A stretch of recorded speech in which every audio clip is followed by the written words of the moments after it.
C'est l'histoire d'une fourchette qui veut apprendre la cuisine. Elle va donc ouvrir un grand livre de cuisine, ce qui lui donne faim.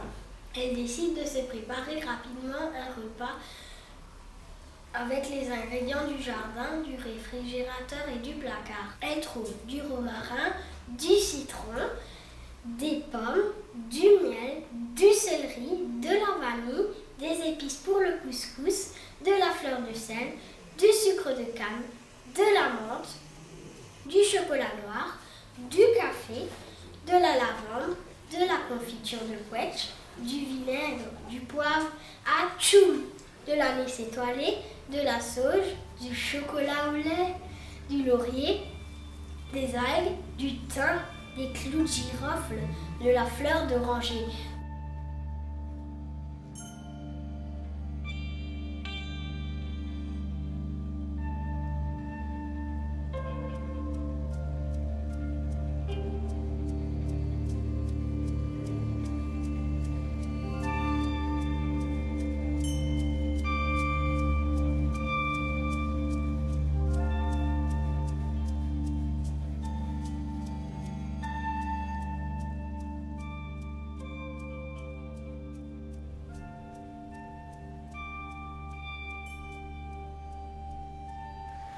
Oui, maintenant il faut chercher une recette adaptée à tous ces ingrédients.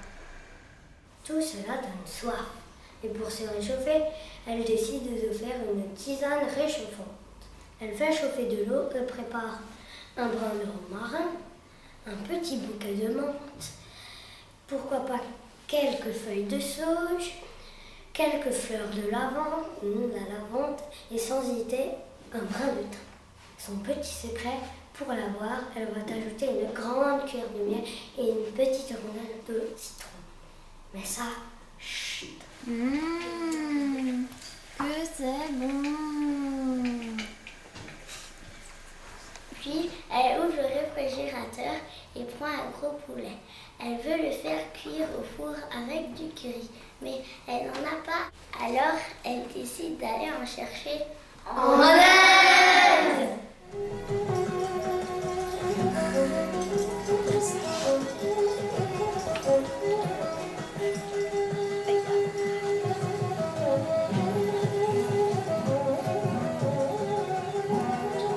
Elle marche à l'aide de ses dents et avec son petit baluchon. Rapidement, elle arrive en Inde et sent de bonnes odeurs.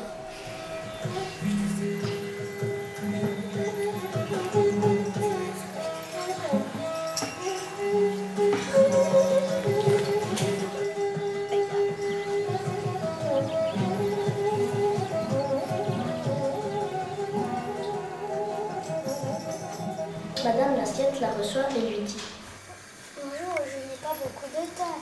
Monsieur Couteau va s'occuper de vous. Monsieur Couteau. Mais c'est juste ce qu'il me faut. Que voulez-vous, madame? Du curry pour mon poulet. Servez-vous, je vous en prie. Je ne peux pas, mais dans ce truc de quartier. Effectivement, cela ne sera pas facile. Mais que faire? Mademoiselle Cuillère passe à ce moment-là, creuse et de belle allure. Monsieur Couteau lui demande son aide. Pouvez-vous m'aider? Mais à une condition. Laquelle? Je viens avec vous.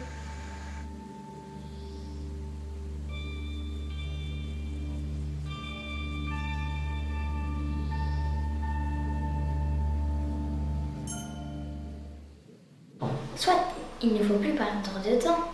Très vite, ils sont de retour près du gros poulet qui attend devant le four. Ils ont faim et attendre serait trop long. Madame Fourchette propose un carré de chocolat qui sent la Suisse. Au lait pour mademoiselle, noir pour monsieur. Elle-même se contente d'un peu de confiture de quetch, spéciale car elle est faite avec de la cannelle et de l'anis étoilé. Et puis zut, la tisane réchauffante est froide, ça ne va plus du tout. Madame Fourchette n'a plus du tout le moral. Monsieur Couteau la console en lui disant comment il a trouvé ce chocolat noir, si fondant, fort en goût, peu sucré.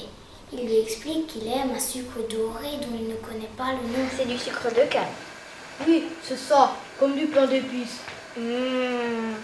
Moi, j'aimerais de la salade avec du vinaigre et du céleri. De la fleur de sel qui sent la violette et du poivre qui fait Atchoum! Éternuer. Mais de la salade, il n'y en a pas. Où en trouver? J'y vais, annonce Monsieur Couteau.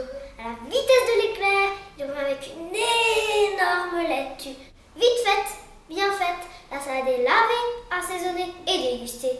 Mais il y a trop de moutarde. Et Madame Fourchette en a ses dents toutes frisées. Comme elle est belle, pense Monsieur Couteau. Mademoiselle Cuillère songe que peut-être il serait chouette de faire un dessert pour fêter cette journée particulière. Elle va confectionner une crème à la vanille. Elle servira aussi une compote de pommes en mélangeant la pomme acide et la pomme sucrée. Un gâteau peut-être. Non, Saline. Tous trois sont maintenant à table. Que c'est bon. Ils mangent avec leurs doigts comme dans le pays de Monsieur Couteau. Ils se régalent. Madame Fourchette a mal aux dents. Aïe! Je viens de mordre sur un os. Si vous voulez, pour vous soulager, je vais vous donner un clou de girofle. Mais c'est ce qu'on met dans la choucroute. C'est quoi la choucroute?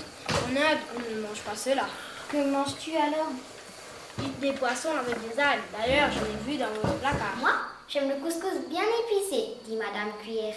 Et j'ai vu du ras el aoun à côté des algues et près des clous de girofle. Tout cela devient compliqué. Et pour y voir clair, Madame Fourchette, faites un beau café. Monsieur Couteau, n'aime pas le café, c'est trop amer. Je ne bois que du thé sucré avec ce sucre doré comme du pain d'épices. Le repas est terminé, la vaisselle est rangée. Monsieur Couteau explique qu'il doit reprendre son service, car Madame Assiette est très sévère. Madame Cuillère évoque, elle aussi, un travail urgent. Madame Fourchette va donc se trouver seule. Et à cette pensée, ses dents sont toutes retournées. Alors, après avoir longtemps réfléchi, ils décident de partir ensemble. Bras dessus, bras dessous. Ils veulent voyager et découvrir d'autres ingrédients pour remplir le jardin, le réfrigérateur et le placard. Pourquoi? Pour partager un autre succulent repas. Ils ne se quitteront plus jamais.